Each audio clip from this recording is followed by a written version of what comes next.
దేవునికి స్తోత్రం. మీ అందరికీ కూడా ప్రభు పేరిట వందనాలు తెలియజేస్తున్నాను. దేవుని పరిశుద్ధమైన లేఖన భాగాన్ని చదివి ఈరోజు మనం ధ్యానం చేద్దాం. చూడండి, ఆదికాండము 21వ అధ్యాయం 17వ వచనం. దేవుడు ఆ చిన్నవాని మొరను వినెను. అప్పుడు దేవుని దూత ఆకాశము నుండి హాగరును పిలిచి, హాగరు, నీకేమి వచ్చినది? భయపడకము. ఆ చిన్నవాడున్న చోట దేవుడు వాని స్వరము వినియున్నాడు. దేవుని వాక్యం ఈరోజు మనతో, నీ స్వరము ఆయన వినియున్నాడు. ఇక్కడ ఉన్నటువంటి వాక్య సందర్భం ఏంటంటే, హాగరు తనకున్న కుమారుణ్ణి బాధను చూడలేక, ఆ కుమారుడు వెక్కి వెక్కి ఏడుస్తుంటే వాడి బాధను భరించలేక, వాడిని చూడలేక ఏం చేయాలో అర్థం కాక, ఎటు తోచుకో తెలియని పరిస్థితుల్లో తన బిడ్డను చంకన పెట్టుకుని అరణ్యంలో ప్రయాణం చేస్తుంది హాగరు.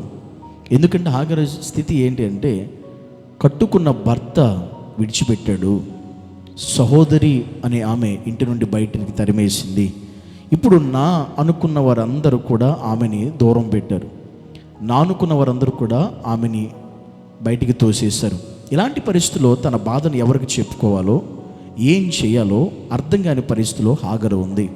అలాంటి పరిస్థితిలో ఇంకా తన చంకను పెట్టుకున్న పిల్లవాడు ఆకలి కోసం దాహంతో ఏడుస్తూ ఉన్నాడు, కేకలేస్తూ ఉన్నాడు. ఆ చిన్నవాడికి ఏం తెలీదు, ప్రార్థించే వయసు కూడా కాదు, దేవునికి మొరపెట్టి ఎలా ప్రార్థించి తెలియని వయసు. హాగరు కూడా ఇంకా తన బాధను ఎవరికి చెప్పుకోలేని స్థితి. అలాంటి పరిస్థితిలో దేవుడు హాగరును దర్శించి, అరణ్యంలో హాగరుతో దేవుడు మాట్లాడుతున్న అద్భుతమైన ఒక విషయం ఏంటంటే, దేవుడు చూడండి హాగరుతో చెప్తున్న మాట, నీవు ఆ చిన్నవాని మొరను నేను విన్నాను అంటున్నాడు దేవుడు. హాగరు ఇంకా దేవునికి ఏం చెప్పలేదు, తన బాధ ఎవరికి చెప్పుకోలేకే బాధపడుతుంది. ఆ చిన్నవాడు ఇంకా ఏడుస్తున్నాడు, చిన్నవాడి ఏడుపు స్వరం వినపడుతుంది.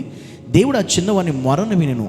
అప్పుడు దేవుడు హాగరును పిలిచి, హాగరు, నీకేం వచ్చింది? భయపడకు. ఆ చిన్నవాడు ఉన్న చోట దేవుడు వాని స్వరము విని ఉన్నాడు అన్నాడు.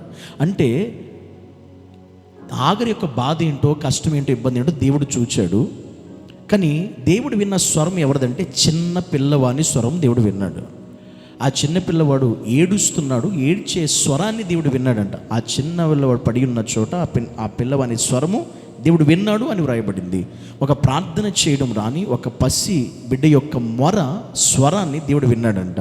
ఇది చాలా ఆశ్చర్యం అనిపిస్తూ ఉంది. ఎందుకంటే ఒక చిన్న పిల్లవాని స్వరాన్ని దేవుడు విన్నాడంటే, ఈరోజు మనం ప్రార్థన చేయడం, మనకున్న బాధను బట్టి, కష్టాన్ని బట్టి, ఇబ్బందిని బట్టి ప్రార్థన చేయడం మనకు తెలిసినా కొన్నిసార్లు మనం ప్రార్థన చేయం.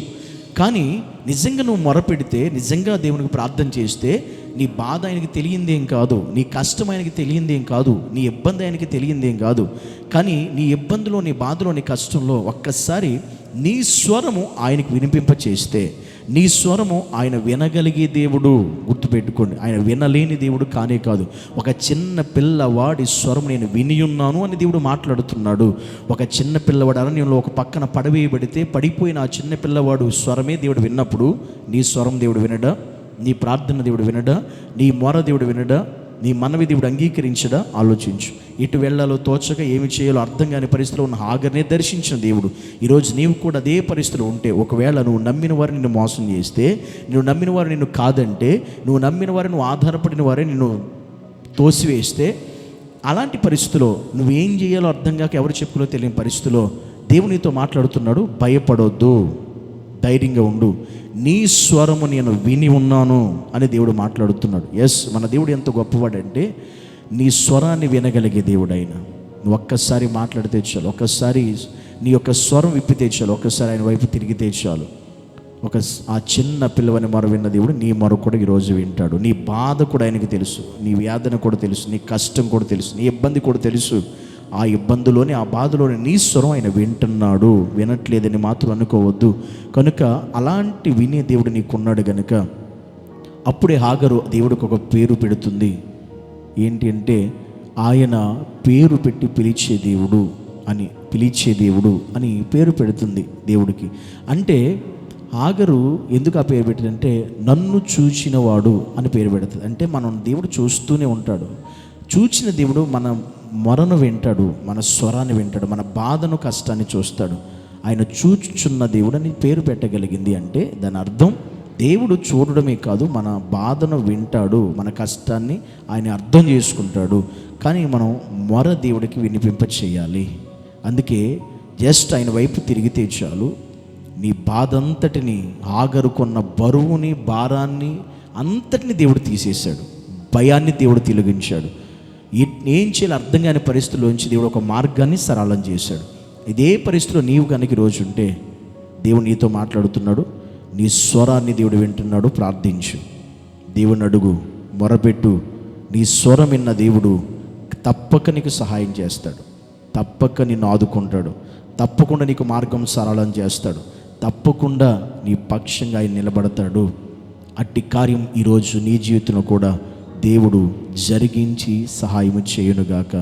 ఆమేన్. పరిశుద్ధుడైన మా తండ్రి, నీకు వందనాలు, స్తోత్రాలు. నీ సన్నిధిలో ఆ చిన్నవాని స్వరం విన్న దేవుడు ఈరోజు అనేక మంది ఆగరున్న పరిస్థితుల్లోనే అనేక మంది ఉన్నారు ప్రభువా. అలాంటి బిడ్డలను దర్శించి వారి స్వరము విని వారి పక్షంగా కార్యాలు చేయమని యేసు నామములో ప్రార్థించి అడిగి వేడుకుంటున్నాము తండ్రి. ఆమేన్.